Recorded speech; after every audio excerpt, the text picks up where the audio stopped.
What's going on, guys? Brandon with TMG today. We got something cool going on for you guys. So we decided that we're going to use the roll-off here on the smoked pickle, and he's here with us today to do ribs. But not only that, we're going to do a side-by-side comparison of ribs on the roll-off versus ribs on the 1,000-gallon pit. So what we're going to do now is Pickle's going to show us how he usually gets his roll-off started. So what do you do, Pickle? Yeah, so there's a couple different ways you can do it. I'm going to do the fastest method. I'm all about doing what's the path of least resistance to get these things going. So there's two things I'm going to do. One, we're going to put wood in here. So try to use smaller splits on the roll off. So if you get a lot of big wood, get some type of wood splitter and put that in there. I'm going to lay two right here vertically. Lump charcoal. And dump some in there. Doesn't have to be a lot. We're just trying to get this going and get a good coal bed established. Just use a brand of your choice, or you can use old coals. That's what I use from our offset. So once that's in there, we're going to stack two across.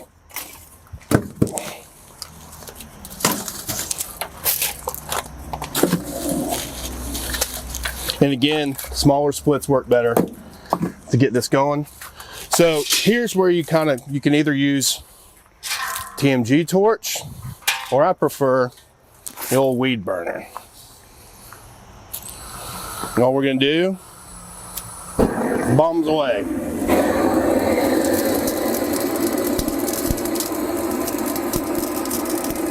So we're doing it one on each side. What we're gonna do once we get these lit, we're gonna spread it all the way out across. So if this all burns down, it should take about max 20 minutes to get this thing up to temperature. What temperature are we going for today? So on the roll-off, I like to go a little bit lower correlation compared to what we run on offset. You have to remember, because it's direct fire cooker, you can grease fire, that type of stuff to get away from you. So probably start out about 250 and work our way up to 300 for ribs. How long do you think it'll take? 4 hours would be my guess. We're doing spare ribs that are trimmed off pretty good. I'd say 4 hours. We just got the ribs seasoned up. We did get this fire going. We got it pretty hot. Honestly, we're running behind schedule. I would say like usual, but last night, unfortunately, Knoxville got hit with a tornado. Most of us didn't have power, so a lot of us running on very little sleep today. Pickle actually was displaced. He's living with a family member right now. His neighborhood got hit pretty hard, so we're trying to make up some lost time. So we did get it. We looked up, it was about 450 degrees. So now what we're gonna do, Pickle, we're gonna knock this down, right? Yeah, so we show him that. We put the Hayes was just giving us crap. So again, we put lump charcoal in there. We put some sticks in there. So smaller sticks again, everybody remember that. So all we're gonna do is just knock this guy down now. So we're gonna try to spread it to the corners and just get them kind of as far away from each other as we can, but focus on moving it to the corners. Now, question for you. So usually you will just put more sticks on as you need it, right? Well, you can do both. So what I will do if I'm running the big one, the 500 at the same time as I'll take coals out of the 500 and move it over. Or you can just take, again, little sticks and put it back on there. And another thing you can do is just take lump charcoal and just kind of sprinkle it over the top. So what are we putting on there now? Are we going to start another fire in the... Yeah, so we'll have another fire going and put it on there. Yeah, we can do coals, but we may do a combination of both. Again, you can take a little stick and just throw it on there. Awesome. So let's go ahead and get the ribs thrown on. Yep. And then we'll... so what we're going to do is we're going to throw 5 spare ribs on right now. Pickle, how many ribs can you usually get on here?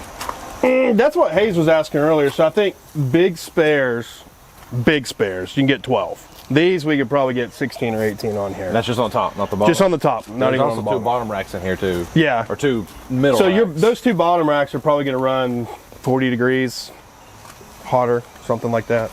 These are well seasoned ribs by our friends. Well seasoned by a friend over here.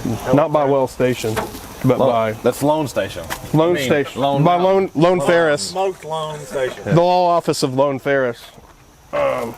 We putting 5 on there? We're going to put 5 on here, 4 on the actual smoker. We can do rib tips on here too. So we're going to put rib tips over here on the side and hope these cook faster.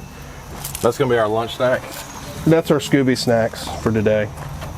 Those are some beautiful rib tips too. The big thing, and we'll set the dampers here in a minute. The big thing with dampers on the side? Yeah, well, so we got them wide open on the side now to start it. And we'll probably actually keep those open, but on the top, I think that should be everything. is wide open. It's kind of counterintuitive. You'd think being wide open, they would actually create more heat, but it doesn't. It's the opposite. Closing these dampers down, I pretty much at the beginning get more smoke on them. Let's go ahead and almost close them completely down. Awesome. So let's go ahead and walk over. Let's throw them on the smoker. So we're gonna be putting butts on here too, right? Butts and chicken. Yeah. So we're probably gonna put the ribs. We got some dry aged butts. We're gonna. Where do you want to put the ribs at? They're right here. Where do you want to put them? Probably butts here. So we'll go back. We'll put ribs all the way on the far end towards the stack. Okay. So, I mean, anytime you're putting ribs on the offset, fat side, find your thicker, fatter side, and then we're gonna load them big to small, so front to back. So these actually look like the bigger ones. So we want the thickest spare ribs to go towards the back wall where all your heat's coming out. And also just make sure you push them together. If you lay them out really thin, they'll end up really thin. So again, we're just putting the thickies on towards the fire. So we're gonna have a race, right? Oh, isn't that the idea? It's a race. A comparison. Yeah. We'll see. So we're gonna we've got the roll off running. We're gonna try to run them at comparable temperatures, 250, 275-ish. And then see which one gets done first. It's gonna be interesting. We're taking out. bets. All right, guys, so we've been rocking these for about an hour and 15 minutes. I lied. We're not running 250, we're running 300 out here. So we're gonna go ahead and spritz these, do our first check. Dang, it's got some great color already. So we're just gonna give them, when you're doing direct fire ribs, you gotta give them a little more spritz a little early. We'll just take a look at them underneath. Looking great. You see the fat starting to render already here off the bones on the side, getting a little bit of pullback even on over here. So if I had to guess, Jordan thinks we're at 150. I think we're probably in the 160 range. Woo! So we're actually not even getting a reading there. 168. 168. So we're rocking. We're rolling them along. We'll let them go. Another hour, we'll flip them. Probably another hour. We'll flip them for the last 20 minutes or so. We'll let the temperature start to slowly ease down now. Hey guys, Eric Pickler here again. If you'll remember, we put the ribs on this morning at about 8:45. It's somewhere around 11:30-ish, we think. 3 hours in. So we originally put 5 of them on. We got 2 of them done already.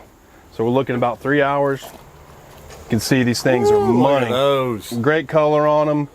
We just put a glaze on and let it set. So we're gonna let them set on here for just a minute. Go ahead and pull these. These are ready to rock. And then we're gonna cut them up. Have some direct fire ribs.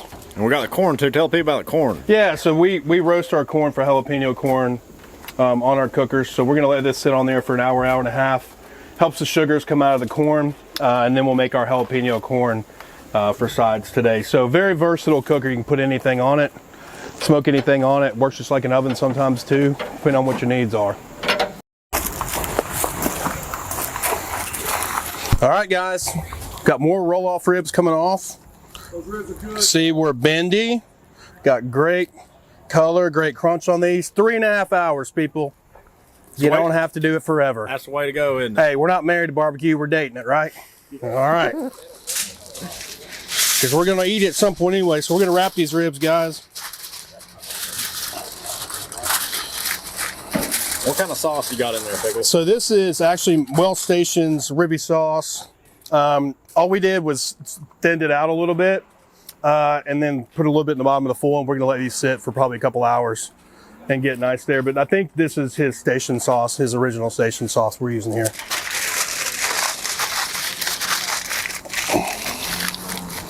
And we actually, Hayes, we pulled these at about, Cody, what, we're about 205.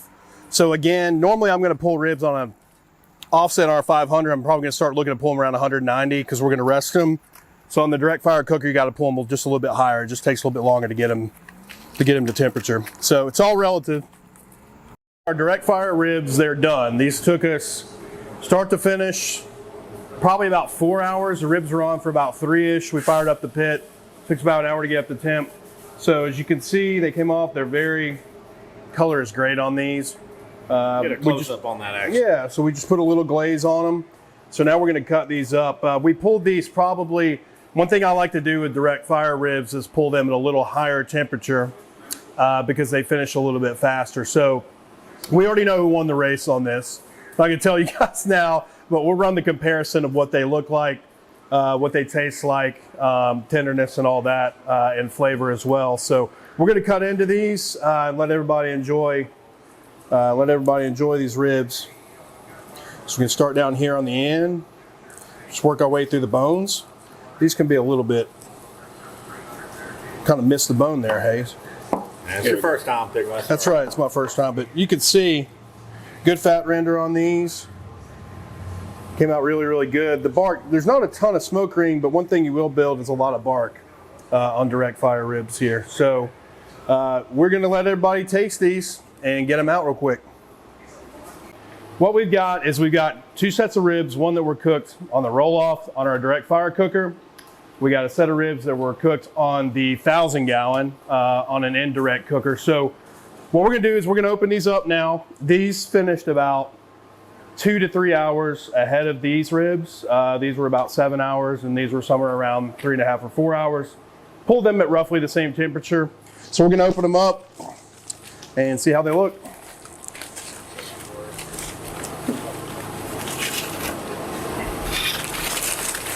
And we know which is which, so we're gonna have a little taste off. Taste off. So we've got Scott, who's visiting from Mars, to come in and take a look at these ribs with us. So Scott, we're gonna take a look at the color difference there. Now flip them. We're gonna flip them over.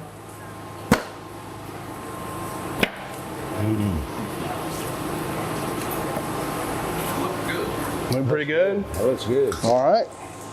You see one that you prefer as far as color or texture more, you think, just looking at them? Oh, they both look pretty good. This is a little darker than that one is.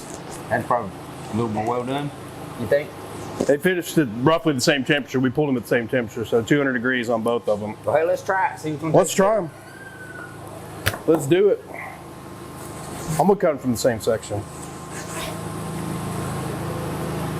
And take a little bite there.